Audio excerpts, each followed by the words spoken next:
छोटी सी स्टोरी आपके लिए। एक बार एक भिखारी एक राजा के दरबार में गया भीख मांगते मांगते। तो वो बहुत ज़्यादा बहुत उसके कपड़े फटे हुए थे और वो हर जगह नगरों नगरों से भीख मांगते हुए वो राजा के दरबार में पहुंचा। तो राजा बहुत अच्छे थे, बहुत दयालु थे। तो फिर राजा ने उन्हें अपना मंत्री बना लिया, उन्हें अपने यहाँ नौकरी पे रख लिया, मंत्री बना लिया। तो जैसे पहले पहले के ज़माने में देखा जाता था कि अगर कोई मंत्री बन रहा है तो उसको वहीं रहने की उनको अलग से एक महल दिया जाता था, उनको रहने का घर दिया जाता था। तो राजा ने भी जो भिखारी थे तो उनको भी रहने के लिए अलग से महल दिया कि हाँ, तुम आज से हमारे मंत्री हो, तुम आज से हमारा सारा कार्यभार देखोगे, और इनको अलग से महल मिल जाता है। तो फिर उसके बाद भी सब कुछ ठीक चलने लगता है।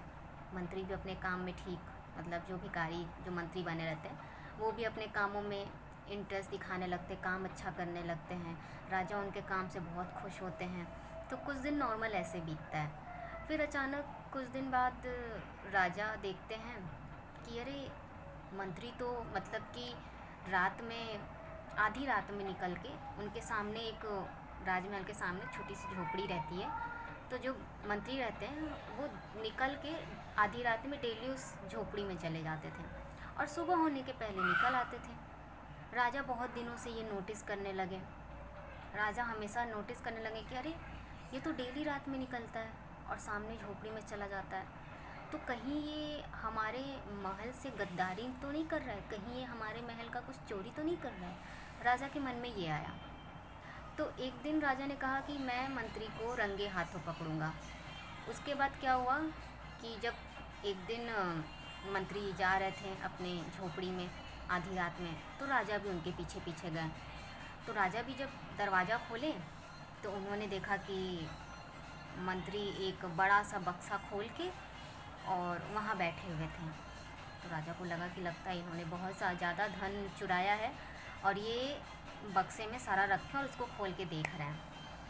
तो राजा पास पहुँचे। तो राजा ने जब बक्से में देखा तो उन्होंने देखा कि उसमें तो जो मंत्री हैं तो वो जो पहले आए थे भिखारी के उसमें, उनके फटे कपड़े, उनके कटोरे जितने भी उनके पुराने थे सब वो बक्से में रखे हुए थे। तो राजा ने पूछा कि ये तुमने बक्से में क्या रखा है? अपने फटे पुराने कपड़े, कटोरे, फटे जूते, चप्पल, ये सब क्या तुमने रखा है? तो मंत्री ने हंसते हुए कहा कि महाराज, मैं कभी अपनी असलियत ना भूलूं, इसीलिए मैं डेली रात आता हूँ और अपनी असलियत देखकर जाता हूँ, ताकि कल को मेरे अंदर ये घमंड ना आए कि मैं मंत्री बन गया हूँ, मुझे मेरी असलियत पता हो। तो इससे हमें क्या सीख मिलती है?